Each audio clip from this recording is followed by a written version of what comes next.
जेव्हा आपलं परमेश्वराशी आणि ईश्वराशी नातं घट्ट जोडल्या जातं, त्यावेळेला आपल्याला त्या देवाला भेटण्यासाठीची तळमळ ही आपली दिसत असते. त्या परमेश्वराला, त्या पांडुरंगाला भेटण्यासाठी आपला जीव हा नेहमी कासावीस होत असतो. केव्हा एकदा त्या पांडुरंगाला, विठुरायाला भेटेल आणि केव्हा त्या एकदा आपल्या मनातल्या गोष्टी सांगल, त्याची भेट घडवून येईल, याचाच विचार सतत मनामध्ये येत असतो. या विचारातूनच माणूस एक आपल्या भक्तीचं चांगलं उदाहरण दाखवत असतो. त्याची भक्ती जेवढी श्रेष्ठ असेल तेवढ्या लवकर त्याला देवाकडे ह्या सर्व गोष्टी हक्कानं मागता येतात आणि देव देखील त्याच्या या सर्व गोष्टी हक्कानं आणि लाडानं पुरवतो. कारण हे नातंच एवढं भक्तीचं वेगळं असतं की भक्त आणि देव हे एकमेकापासून दूर होऊच शकत नाहीत. त्या भक्ताची भक्ती जेव्हा खरी असते तेव्हा देवाला देखील त्या भक्तासाठी अवतारच घ्यावा लागतो, प्रसन्नच व्हावं लागतं, दर्शनच द्यावं लागतं. संत तुकाराम महाराजांचे असंच होतं. पांडुरंगाला भेटण्यासाठीची त्यांच्या जीवाची काय अवस्था होत असेल, कशी त्यांच्या जीवाची घालमेल कासावीस होत असेल, हे सर्व काही त्यांनी त्यांच्या अभंगामधून सांगितलं. संत तुकाराम महाराज त्यांच्या अभंगामध्ये सांगतात की डोळिया पाझर कंठ माझा दाटे, येऊ देई भेटे पांडुरंगे. बहुदिस टाकिले का निरासे केले, कोठे व गुंतले चित्त तुझे. बहुधंदा तुझ नाही व आठव, राहिलासे जीव माझा कंठी. पंढरीस झाली वारकरी संता, निरोप बहुता हाती धाडी. तुझ विन कोण सावा धावा करी, एवो झडकरी पांडुरंगे. काय तुझी वाट पाहो कोठवरी, कृपाळू कापरी विसरलासी. एक वेळ माझा धरुनी आठव, तुका म्हणे एवो न्यावयासी. एवढी त्यांची तळमळ झाली की ते पांडुरंगाला काय काय बोलतात आणि सांगतात की तू मला घ्यायला येऊन जा पांडुरंगा. तुला भरपूर कामं असले तरी देखील तू मला न्यायला ये, माझी भेट कर. ते असा यांच्या अभंगामधून सांगतात. डोळिया पाझर कंठ माझा दाटे, येऊ देई भेटे पांडुरंगे. हे पांडुरंगा, तू मला केव्हा भेटायला येशील? आता एवढा तू उशीर करत आहेस की माझ्या डोळ्याचा पाझर आहे आणि कंठ देखील माझा दाटलेला आहे. आता तू मला लवकर येऊन भेट, माझा जीव कासावीस होतोय, घालमेल होते तुला भेटण्यासाठी. बहुदिस टाकिले का निरासे केले, कोठे व गुंतले चित्त तुझे. खूप दिवस झाले देवा, तू मला भेटायला आला नाहीस. मी तुझा धावा करत राहिलो, तुझी प्रार्थना करत राहिलो, परंतु तू काही मला भेटला नाहीस. मग एवढे दिवस तू कुठं गुंतला होतास? तुझं मन, तुझं चित्त दुसरीकडेच कुठं गुंतलं होतं देवा? तुला माझा एवढा विसर का पडला? काय चूक झाली का माझ्याकडून? काय माझ्याकडून चुकलं का देवा की तू मला एवढा विसरलास? एवढे दिवस झाले ना, मग तू एकदाही मला भेटायला आला नाहीस. बहुधंदा तुझं नाही व आठव, राहिलासी जीव माझा कंठी.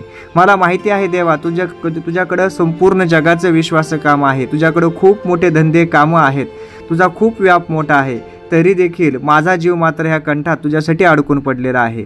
तर का मला एवढा त्रास देतोस? इथून त्यांची आर्त हाक दिसून येते की किती जीवाच्या आकांतापोटी, किती हृदयातून, प्रेमभावनेतून आणि भक्तिभावनेतून हे सर्व गोष्टी ते पांडुरंगाशी बोलतायत.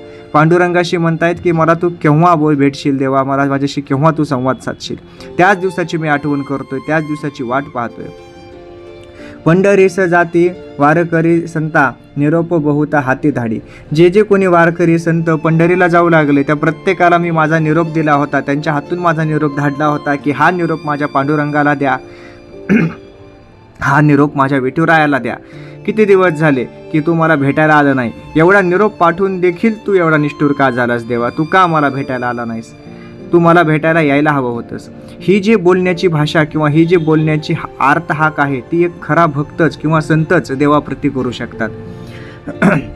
तुझं विन कोण सावा धावा करी, एवो झडकरी पांडुरंगे. या ठिकाणी त्यांना याचा अर्थ असा आहे की तुझं विन कोण सावा धावा करी, म्हणजे तुझ्याशिवाय कोण मला सहाय्य करेल देवा? तू एकमेव आहेस जो की मला सहाय्य करू शकतोस, मला समजून घेऊ शकतोस. कारण माझं अंतर्मन हे पूर्णपणे तुझ्याशी आता जोडल्या गेलेलं आहे. त्यामुळे तू एकटाच असा आहेस की जो मला समजून घेऊ शकतो. आणि त्याच्यामुळे तू एवो धडकरी पांडुरंगे, तू लवकरात लवकर धावा करून मला भेटण्यासाठी ये. मी तुझी आर्ततेनं वाट पाहत आहे. तू सर्व काही सोडून दे आणि मला लवकरात लवकर भेटायला ये देवा. काय तुझी वाट पाहो कोठवरी, कृपाळू कापरी विसरलासी. तुझी वाट देवा आता मी कुठपर्यंत पाहायची हे तरी मला एकदा सांगून दे. मी वाट पाहून तुझ्याकडे डोळे लावून थकून गेलेलो आहे. आता मला काही दुसरं सुचत नाही, दिसत नाही, काही करवत नाही. मला केवळ तुझं दर्शन हवं आहे. तुझी वाट मी कुठपर्यंत वाहू आणि तू मला असा का विसरलास कृपाळू देवा? माझं काही चुकलेलं आहे का की तू मला एवढा विसरून गेलेला आहेस? तू मला विसरू नकोस देवा. माझी आर्त हाक आहे तुझ्याकडे की तू मला भेटायला ये, धावत ये, सर्व सोडून ये. तुझ्याकडचे व्याप खूप असतील तरी देखील माझ्यासाठी ये. एक वेळ माझा धरुनी आस, तुका म्हणे एवो न्यावयास. संत तुकाराम महाराज म्हणतात की हे पांडुरंगा, तू आता माझ्यासाठी न्यायला ये. माझी एकदा तरी तू आठवण काढ आणि ह्या आठवणीमधून तू मला न्यायला ये. अशी आर्तहाक आणि अशी प्रेमाची भावना हे पांडुरंगासोबत संवाद साधायचे प्रयत्न हे संत तुकाराम महाराजांनी केले. देवासोबतचं जेव्हा, ईश्वरासोबतचं जेव्हा आपलं नातं घट्ट होतं, जे ऋणानुबंध स्थापन होतात, ते ऋणानुबंध, ते नातं हे आपल्याला एका भक्तीच्या वेगळ्या लेवलवरच नेऊन ठेवत असतं. ही भक्ती ही संतांमध्ये खूप प्रकर्षाने जाणवते, प्रकर्षाने असते.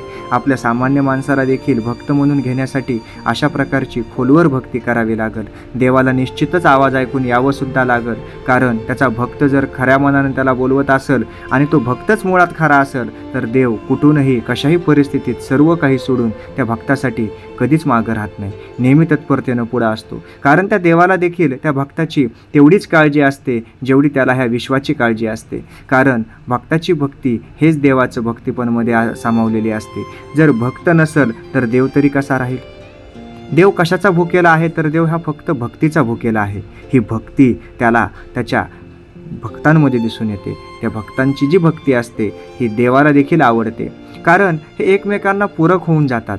देव आणि भक्त हे वेगळे राहूच शकत नाहीत. जिथं देव आहे तिथं भक्त आहे, जिथं भक्त आहे तिथं देव आहे. फक्त दोघांना भेटायची एक निश्चित वेळ आहे. ती वेळ आली, तो काळ आला की मग मात्र कोणीच रोखू शकत नाही, कारण साक्षात भगवंत परमेश्वर हे भेटायला भक्तासाठी येणार आहेत. मग त्यावेळेला कोण मर आडवं येणार आहे? कारण ह्या दोघांच्या शक्तीमुळे एक अलौकिक अशी शक्ती तयार होते की जी इतर सर्व गोष्टींना दूर सारते आणि केवळ ह्या दोघांचीच भक्ती येऊन एकत्र थांबते. हे विश्व ह्या भक्तीवरच चाललेलं आहे, ह्या ईश्वराच्या श्रद्धेवरच चाललेलं आहे. शेवटी विश्वासाशिवाय या समाजामध्ये, या विश्वामध्ये दुसरं काय आहे? आपण रोजच विश्वास ठेवून जगत असतो आणि रोजच विश्वास ठेवून आपलं कार्य करत असतो. त्यामुळे आयुष्यात विश्वासाला कधी तडा जाऊ नका. विश्वास जपत जा. जय जय रामकृष्ण हरी.